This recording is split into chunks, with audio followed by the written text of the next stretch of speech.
ಇವತ್ತು ಮುಂದಿನ ನಮ್ಮ ವಕಫ್ ಏನಿದೆ ಅದು ಹೋರಾಟದ ಮುಂದುವರೆದ ಭಾಗ. ಅದನ್ನು ಎಲ್ಲಿಂದ ಪ್ರಾರಂಭ ಮಾಡಬೇಕು ಏನು, ಮತ್ತು ಈಗಾಗಲೇ ನಾವು ಕಲ್ಯಾಣ ಕರ್ನಾಟಕ, ಮುಂಬೈ ಕರ್ನಾಟಕದ ಬಹುತೇಕವಾಗಿ ಎಲ್ಲ ಜಿಲ್ಲೆಗಳಿಗೆ ಹೋಗುವಂಥ ಪ್ರಯತ್ನ ಮಾಡಿದ್ದೀವಿ. ಇನ್ನು ಮುಂದಿನ ದಿವಸಗಳಲ್ಲಿ ಬಳ್ಳಾರಿ, ವಿಜಯನಗರ, ಹಾವೇರಿ, ದಾವಣಗೆರೆ ಈ ರೀತಿ ಒಂದು ಪ್ರವಾಸದ ಕಾರ್ಯಕ್ರಮದ ಹಿನ್ನೆಲೆಯಲ್ಲಿ ನಮ್ಮ ಅಣ್ಣ ಸಾಹೇಬ್ ಜೊಲ್ಲೆಯವರು ಇರಲಿಲ್ಲ, ಅವರು ವಿದೇಶಕ್ಕೆ ಹೋಗಿದ್ದರು. ಹೀಗಾಗಿ ಎಲ್ಲರೂ ಕೂಡಿ ಸಭೆ ಕೂಡಿ ಕಳೆದ 2 ದಿವಸಗಳ ಮೂರು ದಿವಸದಿಂದ ಏನು ದಿಲ್ಲಿಯಲ್ಲಿ ಆದ ಎಲ್ಲ ಬೆಳವಣಿಗೆಗಳ ಬಗ್ಗೆ ಚರ್ಚೆ ಮಾಡಿದ್ವಿ.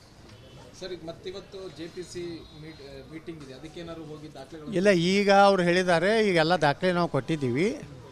ಇನ್ನೂ ಅದು ಬರುವಂಥ ಬಜೆಟ್ ಅಧಿವೇಶನವರೆಗೆ ಇದು ಜಾಯಿಂಟ್ ಪಾರ್ಲಿಮೆಂಟರಿ ಕಮಿಟಿಗೆ ವಿಸ್ತರಣೆ ಸಿಕ್ಕಿದೆ. ನಾವು ಮತ್ತೆ 2ನೇ ಹಂತದಲ್ಲಿ ನಾವು ಪ್ರವಾಸ ಮಾಡ್ತೀವಿ.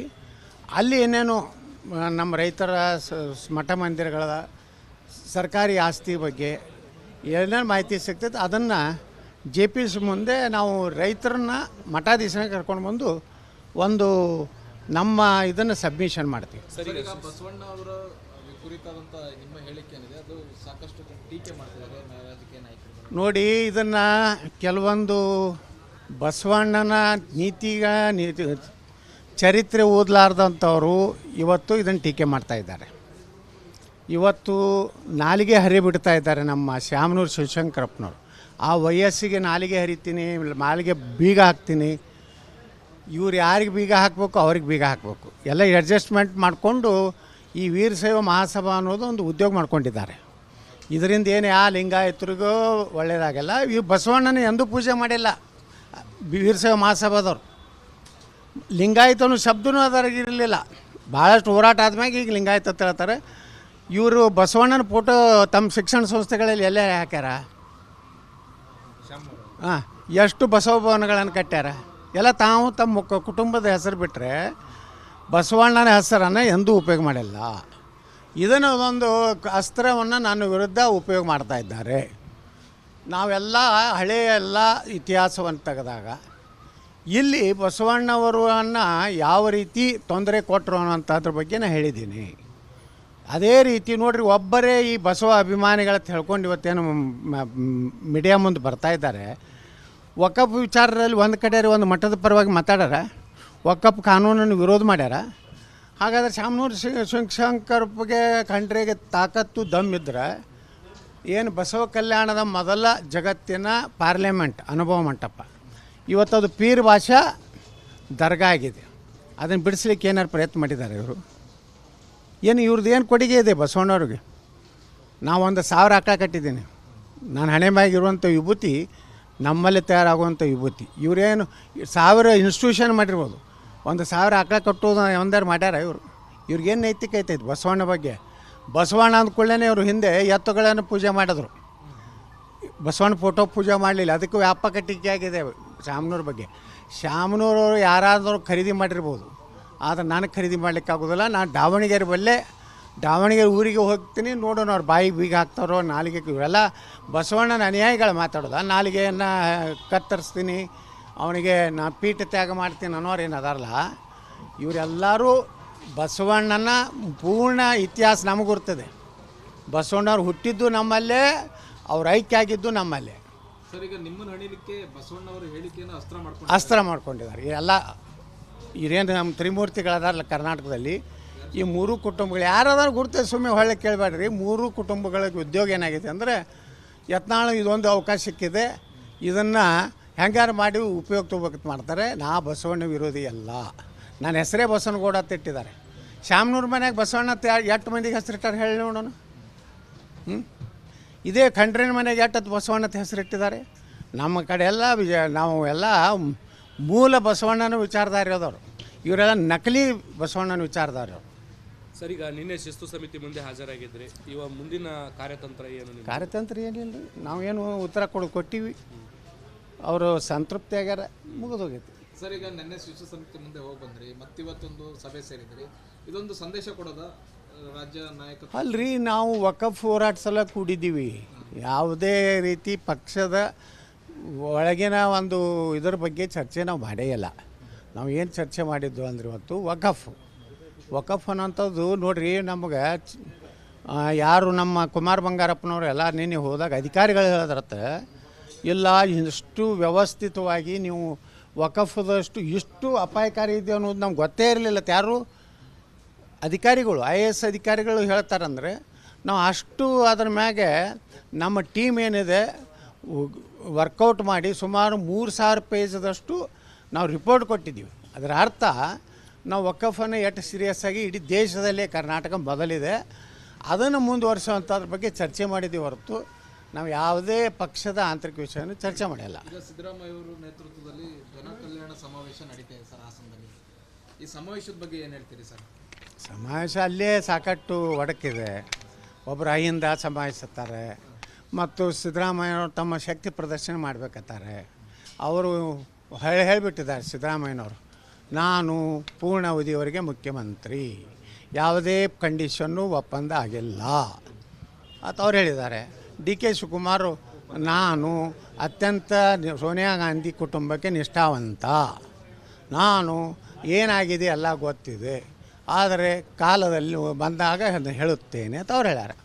ಅಂದ್ರೆ ಇವರು ಶಕ್ತಿ ಪ್ರದರ್ಶನವನ್ನು ಸಿದ್ದರಾಮಯ್ಯನವರ ಶಕ್ತಿ ಪ್ರದರ್ಶನ ಮುರಿಲಿಕ್ಕೆ DK ಶಿವಕುಮಾರ್ ಕಾಂಗ್ರೆಸ್ ಪಾರ್ಟಿ ಮಧ್ಯದಲ್ಲಿ ತಂದಾರೆ. ಮತ್ತು ಸತೀಶ್ ಜಾರಕಿಹೊಳಿ ಹೇಳ್ಯಾರಲ್ಲ ನಿನ್ನೆ, ಇಲ್ಲ ಯಾರಿದ್ದರೂ ಅಹಿಂದ ಜನನೇ ಬರೋರು ಅಂದ್ರೆ DK ಶಿವಕುಮಾರ್ ಜನ ಬರೋದಿಲ್ಲ ಅಂತ ಅವರೇ ಒಪ್ಕೊಂಡಾರಲ್ಲ. ಸತೀಶ್ ಜಾರಕಿಹೊಳಿ ಅವರು ನೀನು ಹೇಳ್ಯಾರ. ಅವ್ರೇನು ಅವ್ರ ಹೇಳಿಕೆ ನೋಡಿದ್ರೆ DK ಶಿವಕುಮಾರ್ ವಿರುದ್ಧ ಹೇಳಿಕೆ ಇದೆ. ಅಂದರೆ ಅಲ್ಲಿ ತಮ್ಮಲ್ಲಿ ಸಾಕಷ್ಟು ಗೊಂದಲಿದೆ. ಅದಕ್ಕೆ ಈಗೇನು ಅವಶ್ಯಕತೆ ಏನಿತ್ತು?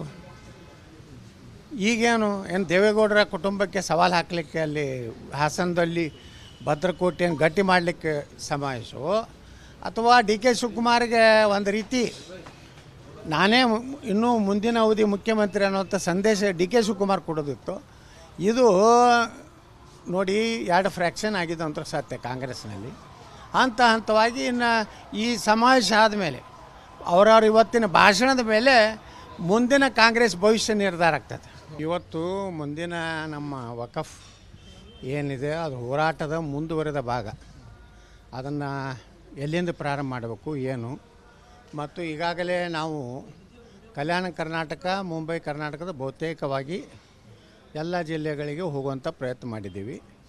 ಇನ್ನು ಮುಂದಿನ ದಿವಸಗಳಲ್ಲಿ ಬಳ್ಳಾರಿ, ವಿಜಯನಗರ, ಹಾವೇರಿ, ದಾವಣಗೆರೆ ಈ ರೀತಿ ಒಂದು ಪ್ರವಾಸದ ಕಾರ್ಯಕ್ರಮದ ಹಿನ್ನೆಲೆಯಲ್ಲಿ ನಮ್ಮ ಅಣ್ಣಾಸಾಹೇಬ್ ಜೊಲ್ಲೆಯವರು ಇರಲಿಲ್ಲ, ಅವರು ವಿದೇಶಕ್ಕೆ ಹೋಗಿದ್ದರು.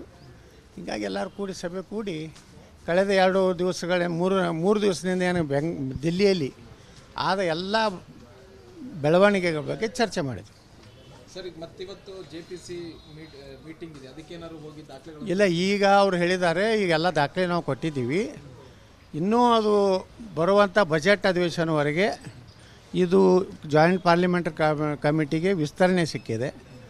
ನಾವು ಮತ್ತೆ 2ನೇ ಹಂತದಲ್ಲಿ ನಾವು ಪ್ರವಾಸ ಮಾಡ್ತೀವಿ.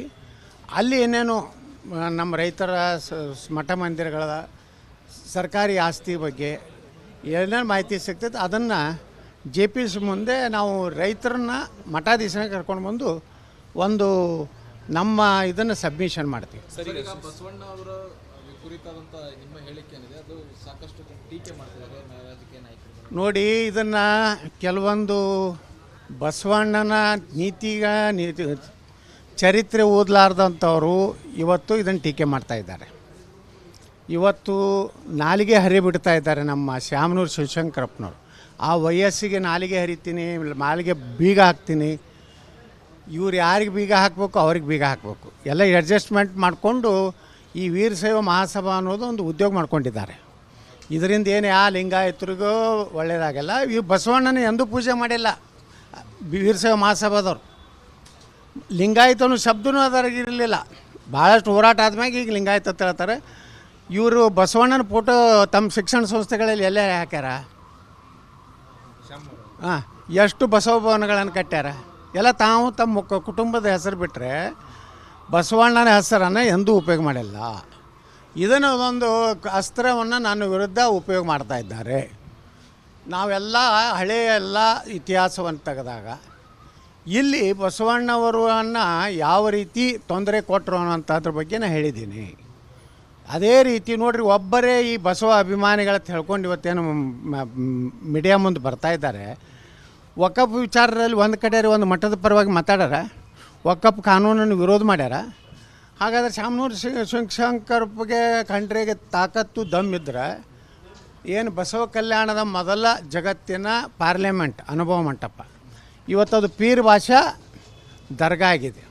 ಅದನ್ನು ಬಿಡಿಸ್ಲಿಕ್ಕೆ ಏನಾರು ಪ್ರಯತ್ನ ಮಾಡಿದ್ದಾರೆ ಇವರು? ಏನು ಇವ್ರದ್ದು ಏನು ಕೊಡುಗೆ ಇದೆ ಬಸವಣ್ಣವ್ರಿಗೆ? ನಾವು 1,000 ಆಕಳ ಕಟ್ಟಿದ್ದೀನಿ. ನಾನು ಹಣೆ ಮ್ಯಾಗಿರುವಂಥ ವಿಭೂತಿ ನಮ್ಮಲ್ಲಿ ತಯಾರಾಗುವಂಥ ವಿಭೂತಿ. ಇವರೇನು 1000 ಇನ್ಸ್ಟಿಟ್ಯೂಷನ್ ಮಾಡಿರ್ಬೋದು, 1,000 ಆಕಳ ಕಟ್ಟೋದು ಒಂದಾರು ಮಾಡ್ಯಾರ ಇವರು? ಇವ್ರಿಗೇನು ನೈತಿಕ ಐತೈತೆ ಬಸವಣ್ಣ ಬಗ್ಗೆ? ಬಸವಣ್ಣ ಅಂದ್ಕೊಳ್ಳೇ ಇವರು ಹಿಂದೆ ಎತ್ತುಗಳನ್ನು ಪೂಜೆ ಮಾಡಿದ್ರು, ಬಸವಣ್ಣ ಫೋಟೋ ಪೂಜೆ ಮಾಡಲಿಲ್ಲ. ಅದಕ್ಕೂ ವ್ಯಾಪಕ ಟೀಕೆ ಆಗಿದೆ ಶಾಮನೂರ ಬಗ್ಗೆ. ಶಾಮನೂರವರು ಯಾರಾದರೂ ಖರೀದಿ ಮಾಡಿರ್ಬೋದು, ಆದರೆ ನನಗೆ ಖರೀದಿ ಮಾಡಲಿಕ್ಕೆ ಆಗೋದಿಲ್ಲ. ನಾನು ದಾವಣಗೆರೆ ದಾವಣಗೆರೆ ಊರಿಗೆ ಹೋಗ್ತೀನಿ, ನೋಡೋಣ ಅವ್ರು ಬಾಯಿಗೆ ಬೀಗ ಹಾಕ್ತಾರೋ ನಾಲಿಗೆ. ಇವರೆಲ್ಲ ಬಸವಣ್ಣನ ಅನುಯಾಯಿಗಳು ಮಾತಾಡೋದು. ನಾಲಿಗೆಯನ್ನು ಕತ್ತರಿಸ್ತೀನಿ, ಅವನಿಗೆ ನಾ ಪೀಠ ತ್ಯಾಗ ಮಾಡ್ತೀನಿ ಅನ್ನೋರು ಏನು ಅದಾರಲ್ಲ, ಇವರೆಲ್ಲರೂ ಬಸವಣ್ಣನ ಪೂರ್ಣ ಇತಿಹಾಸ ನಮಗೆ ಗುರ್ತದೆ. ಬಸವಣ್ಣವ್ರು ಹುಟ್ಟಿದ್ದು ನಮ್ಮಲ್ಲೇ, ಅವ್ರು ಐಕ್ಯ ಆಗಿದ್ದು ನಮ್ಮಲ್ಲೇ.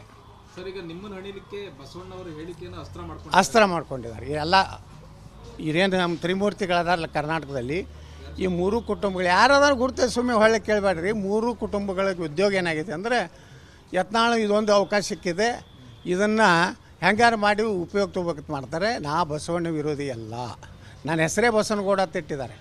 ಶಾಮನೂರು ಮನೆಯಾಗ ಬಸವಣ್ಣ 8 ಮಂದಿಗೆ ಹೆಸರಿಟ್ಟಾರೆ ಹೇಳಿ ನೋಡೋಣ. ಇದೇ ಖಂಡ್ರಿನ ಮನೆಗೆ 8 ಬಸವಣ್ಣ ಅಂತ ಹೆಸರಿಟ್ಟಿದ್ದಾರೆ. ನಮ್ಮ ಕಡೆ ಎಲ್ಲ ನಾವು ಎಲ್ಲ ಮೂಲ ಬಸವಣ್ಣನ ವಿಚಾರಧಾರೆ ಇರೋದವರು, ಇವರೆಲ್ಲ ನಕಲಿ ಬಸವಣ್ಣನ ವಿಚಾರಧಾರೆ. ಸರ್, ಈಗ ನಿನ್ನೆ ಶಿಸ್ತು ಸಮಿತಿ ಮುಂದೆ ಹಾಜರಾಗಿದ್ರಿ, ಇವಾಗ ಮುಂದಿನ ಕಾರ್ಯತಂತ್ರ ಏನು? ಕಾರ್ಯತಂತ್ರ ಏನಿಲ್ಲ ರೀ, ನಾವೇನು ಉತ್ತರ ಕೊಟ್ಟಿವಿ, ಅವರು ಸಂತೃಪ್ತಿ ಆಗ್ಯಾರ, ಮುಗಿದೋಗೈತಿ. ಸರ್, ಈಗ ನಿನ್ನೆ ಶಿಸ್ತು ಸಮಿತಿ ಮುಂದೆ ಹೋಗಿ ಬಂದ್ರಿ, ಮತ್ತಿವತ್ತೊಂದು ಸಭೆ ಸೇರಿದ್ರಿ, ಇದೊಂದು ಸಂದೇಶ ಕೊಡೋದ ರಾಜ್ಯ ನಾಯಕತ್ವ? ಅಲ್ರಿ, ನಾವು ವಕಫ್ ಹೋರಾಟ ಸಲ ಕೂಡಿದ್ದೀವಿ. ಯಾವುದೇ ರೀತಿ ಪಕ್ಷದ ಒಳಗಿನ ಒಂದು ಇದರ ಬಗ್ಗೆ ಚರ್ಚೆ ನಾವು ಮಾಡೇ ಇಲ್ಲ.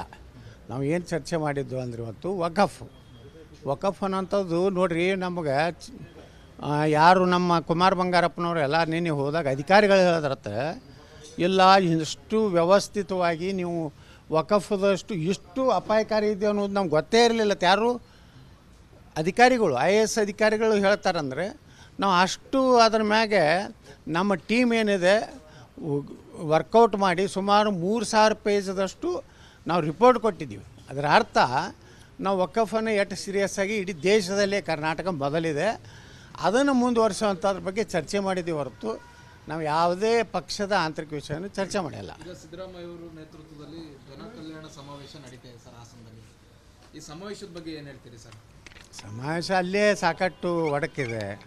ಒಬ್ಬರು ಅಹಿಂದ ಸಮಾವೇಶತ್ತಾರೆ, ಮತ್ತು ಸಿದ್ದರಾಮಯ್ಯನವರು ತಮ್ಮ ಶಕ್ತಿ ಪ್ರದರ್ಶನ ಮಾಡಬೇಕತ್ತಾರೆ. ಅವರು ಹೇಳಿಬಿಟ್ಟಿದ್ದಾರೆ ಸಿದ್ದರಾಮಯ್ಯನವರು, ನಾನು ಪೂರ್ಣ ಅವಧಿಯವರೆಗೆ ಮುಖ್ಯಮಂತ್ರಿ, ಯಾವುದೇ ಕಂಡೀಷನ್ನು ಒಪ್ಪಂದ ಆಗಿಲ್ಲ ಅಂತ ಅವ್ರು ಹೇಳಿದ್ದಾರೆ.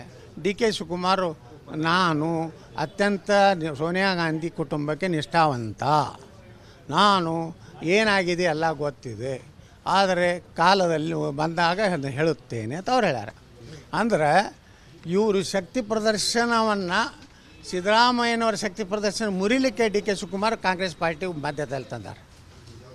ಮತ್ತು ಸತೀಶ್ ಜಾರಕಿಹೊಳಿ ಹೇಳ್ಯಾರಲ್ಲ ನಿನ್ನೆ, ಇಲ್ಲ ಯಾರಿದ್ದರೂ ಅಹಿಂದ ಜನನೇ ಬರೋರು, ಅಂದ್ರೆ DK ಶಿವಕುಮಾರ್ ಜನ ಬರೋದಿಲ್ಲ ಅಂತ ಅವರೇ ಒಪ್ಕೊಂಡಾರಲ್ಲ. ಸತೀಶ್ ಜಾರಕಿಹೊಳಿ ಅವರು ನೀನು ಹೇಳ್ಯಾರ. ಅವ್ರ ಹೇಳಿಕೆ ನೋಡಿದ್ರೆ DK ಶಿವಕುಮಾರ್ ವಿರುದ್ಧ ಹೇಳಿಕೆ ಇದೆ. ಅಂದರೆ ಅಲ್ಲಿ ತಮ್ಮಲ್ಲಿ ಸಾಕಷ್ಟು ಗೊಂದಲಿದೆ. ಅದಕ್ಕೆ ಈಗೇನು ಅವಶ್ಯಕತೆ ಏನಿತ್ತು? ಈಗೇನು ದೇವೇಗೌಡರ ಕುಟುಂಬಕ್ಕೆ ಸವಾಲು ಹಾಕಲಿಕ್ಕೆ ಅಲ್ಲಿ ಹಾಸನದಲ್ಲಿ ಭದ್ರಕೋಟೆಯನ್ನು ಗಟ್ಟಿ ಮಾಡಲಿಕ್ಕೆ ಸಮಾವೇಶವು, ಅಥವಾ DK ಶಿವಕುಮಾರ್ಗೆ ಒಂದು ರೀತಿ ನಾನೇ ಇನ್ನೂ ಮುಂದಿನ ಅವಧಿ ಮುಖ್ಯಮಂತ್ರಿ ಅನ್ನೋಂಥ ಸಂದೇಶ DK ಶಿವಕುಮಾರ್ ಕೊಡೋದಿತ್ತು. ಇದು ನೋಡಿ 2 ಫ್ರ್ಯಾಕ್ಷನ್ ಆಗಿದೆ ಅಂತ ಸತ್ಯ ಕಾಂಗ್ರೆಸ್ನಲ್ಲಿ. ಹಂತವಾಗಿ ಇನ್ನು ಈ ಸಮಾವೇಶ ಆದಮೇಲೆ ಅವರವ್ರ ಇವತ್ತಿನ ಭಾಷಣದ ಮೇಲೆ ಮುಂದಿನ ಕಾಂಗ್ರೆಸ್ ಭವಿಷ್ಯ ನಿರ್ಧಾರ ಆಗ್ತದೆ.